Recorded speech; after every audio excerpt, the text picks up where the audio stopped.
Kita lanjutkan kembali pembahasan simulasi soal UNBK untuk SMK, terutama untuk jurusan TKP ya. Untuk bagian 1 sampai bagian 4 sudah Karosi upload, jadi silakan cek di playlist. Kita masuk di soal isian, soal-soal isian sebelumnya juga sudah saya upload di video sebelumnya. Ini adalah 2 soal terakhir. Dalam keranjang berisi 20 butir telur, 2 butir diantaranya busuk. Ibu membeli 3 butir telur dari keranjang tersebut secara acak. Banyaknya cara pengambilan jika yang terambil paling sedikit 2 telur adalah titik-titik. 2 telur yang baik. Oke. Ini nanti masuknya di materi kombinasi. Nah, kombinasi. Buat kalian yang masih belum cukup memahami materi permutasi, kombinasi, kaidah pencacahan, ya, saya rekomendasikan silakan untuk buka di playlist Karosi yang judulnya Peluang dan Kaidah Pencacahan. Di situ kalian akan menemukan banyak sekali soal-soal sekaligus pembahasan, termasuk juga pengertian atau penyelesaian soal yang menggunakan kombinasi, permutasi itu seperti apa. Jadi biar konsep dasarnya itu sudah nggak bingung lagi. Oke, nah sekarang gini, dalam keranjang ini isinya ada 20 butir telur. Ada 20 butir telur. 2 diantaranya busuk, kita tulis BS gitu ya, busuk gitu. Berarti sisanya yang 18 itu baik. Baik, gini aja. Nah, dari 20 telur ini, ibu memilih secara acak. Kan nggak tahu mana telur yang busuk, mana telur yang baik kan. Jadi pengambilannya secara acak. Ibu mau membeli 3 telur. Banyaknya cara pengambilan jika yang terambil paling sedikit 2 telur baik. Paling sedikit 2 telur baik. Oke, ada beberapa kemungkinan. Yang pertama, dari 3 telur ini berarti 2 telur baik, sisanya yang 1 busuk. Bener kan? Jumlahnya 3. Jumlahnya 3. Yang 2 baik, yang 1 busuk. Kemudian, kemungkinan yang kedua adalah 3 telur yang diambil itu semuanya baik. Loh, kenapa Kak? Ini kembalikan lagi ke syaratnya. Paling sedikit 2 telur baik. Berarti kalau 1 telur yang baik nggak boleh. Minimal 2 telur harus baik. Kalau lebih, boleh. Berarti lebih dari 2 berapa? 3. Kalau 4, ya nggak boleh karena kan cuma mau mengambil 3 aja. Iya kan? Paham ya? Oke. Nah, sekarang kita akan menyelesaikannya dengan menggunakan rumus kombinasi. Rumus kombinasi sendiri, N kombinasi R sama dengan N faktorial. Tanda seru itu artinya notasi faktorial. Per R faktorial kali N min R. Faktorial. Ini rumusnya kombinasi. N itu adalah unsur yang tersedia. Sementara R itu adalah unsur yang mau dibentuk atau yang mau diambil. Contohnya pada kasus ini. Untuk telur yang baik dulu, telur yang baik. Jumlahnya ada berapa? Ada 18 yang baik. Berarti N-nya di sini 18. 18 kombinasi, mau diambil berapa?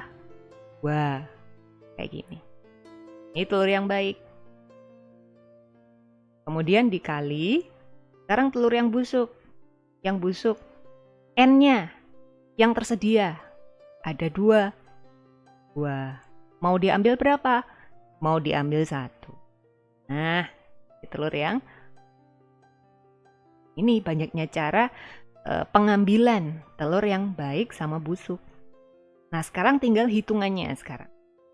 18 kombinasi 2 berarti 18 faktorial per 2 faktorial dikali 18 kurangi 2 berarti 16 faktorial. Kali 2 faktorial per 1 faktorial dikali 2 kurangi 1, 1 faktorial.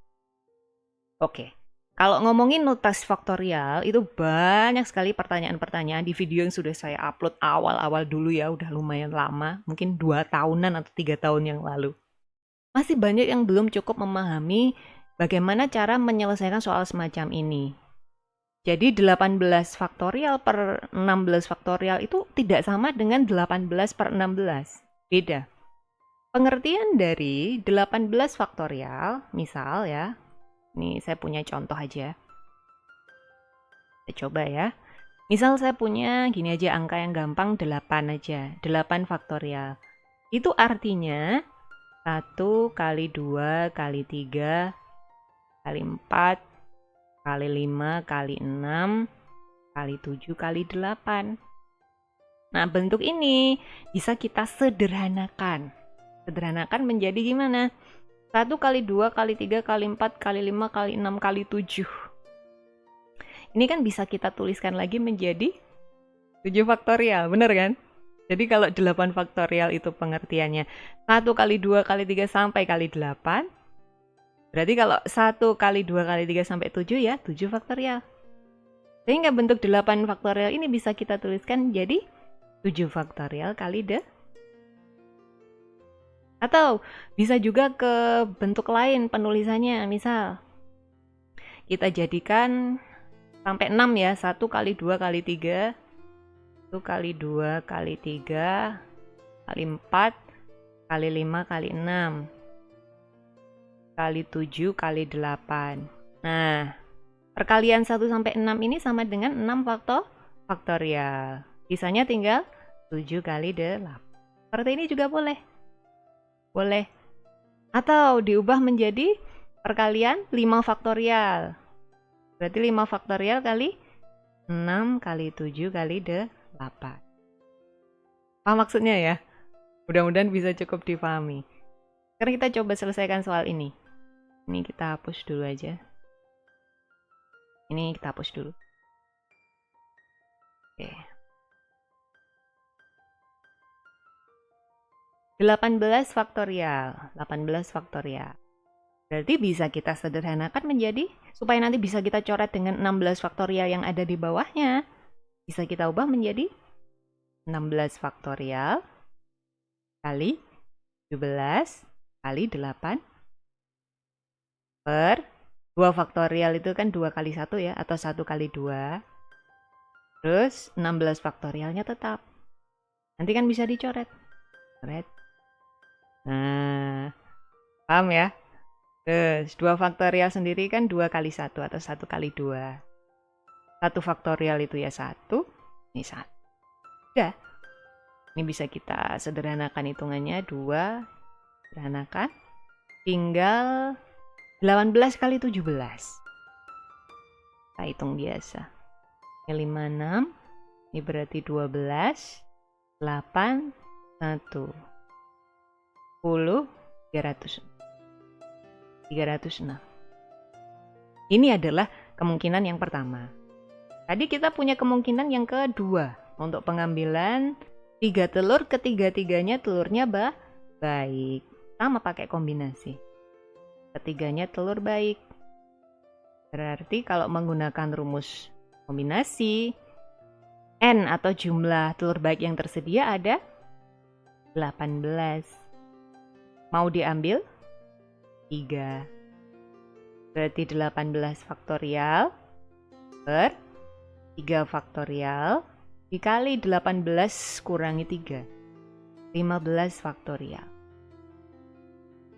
Oke, 18 faktorial bisa kita sederhanakan menjadi 15 faktorial mengikuti bentuk penyebut yang ada di bawah ini ya. Kali 16 kali 17 kali 8 per 3 faktorial itu 3 kali 2 kali 1 atau 1 kali 2 kali 3. 15 faktorialnya tetap. Kita sederhanakan. 15 faktorial dibagi 15 faktorial habis. 3 kali 2, 6 ya. 6 sama 18 kan bisa. Berarti 18 dibagi 6. 18 dibagi 6. Ini dapat 3. Sehingga tinggal 16 kali 17 dikali 3. Ini tinggal kita hitung aja.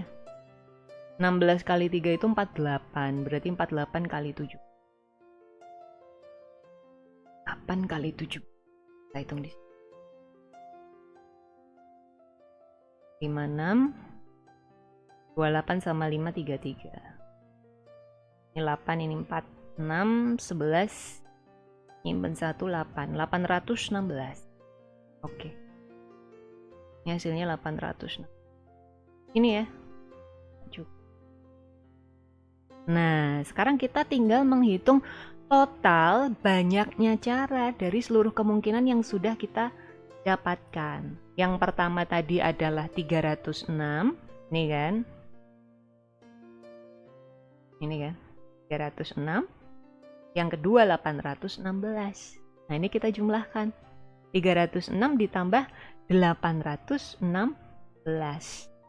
Jumlah atau banyaknya cara pengambilan seluruhnya berarti tinggal kita hitung.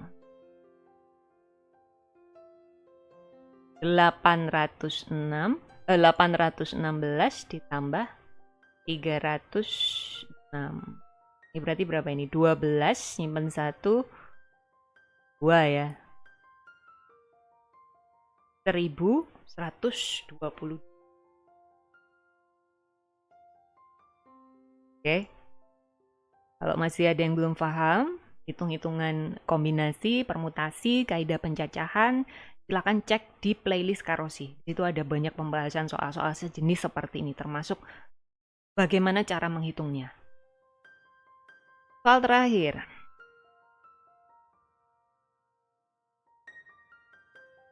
Suatu pekerjaan dapat diselesaikan dalam X hari dengan biaya Fx sama dengan X kuadrat min 4X plus 5 dalam ratusan ribu rupiah.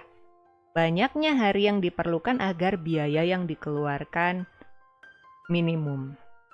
Ini masuknya di materi aplikasi turunan fungsi.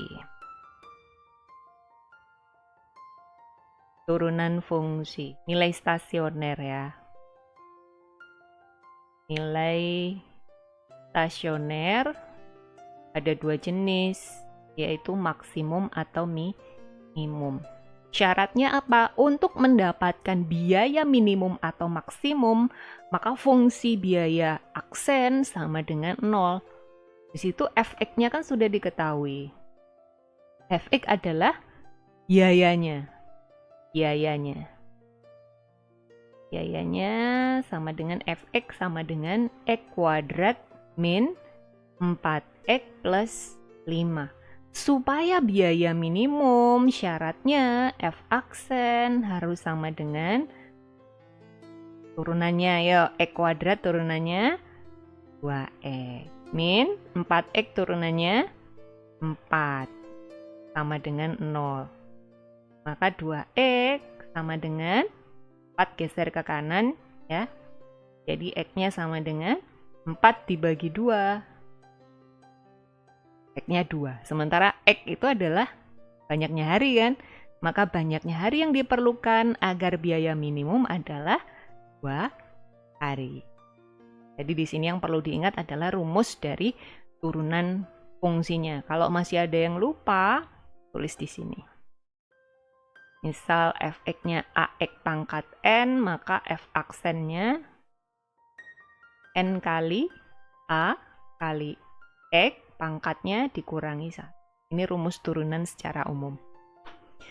Oke, mudah-mudahan bisa cukup difahami ya untuk pembahasan simulasi soal UNBK kali ini, terutama untuk jurusan TKP. Mudah-mudahan bermanfaat ya. Jangan lupa di-share juga. Terima kasih.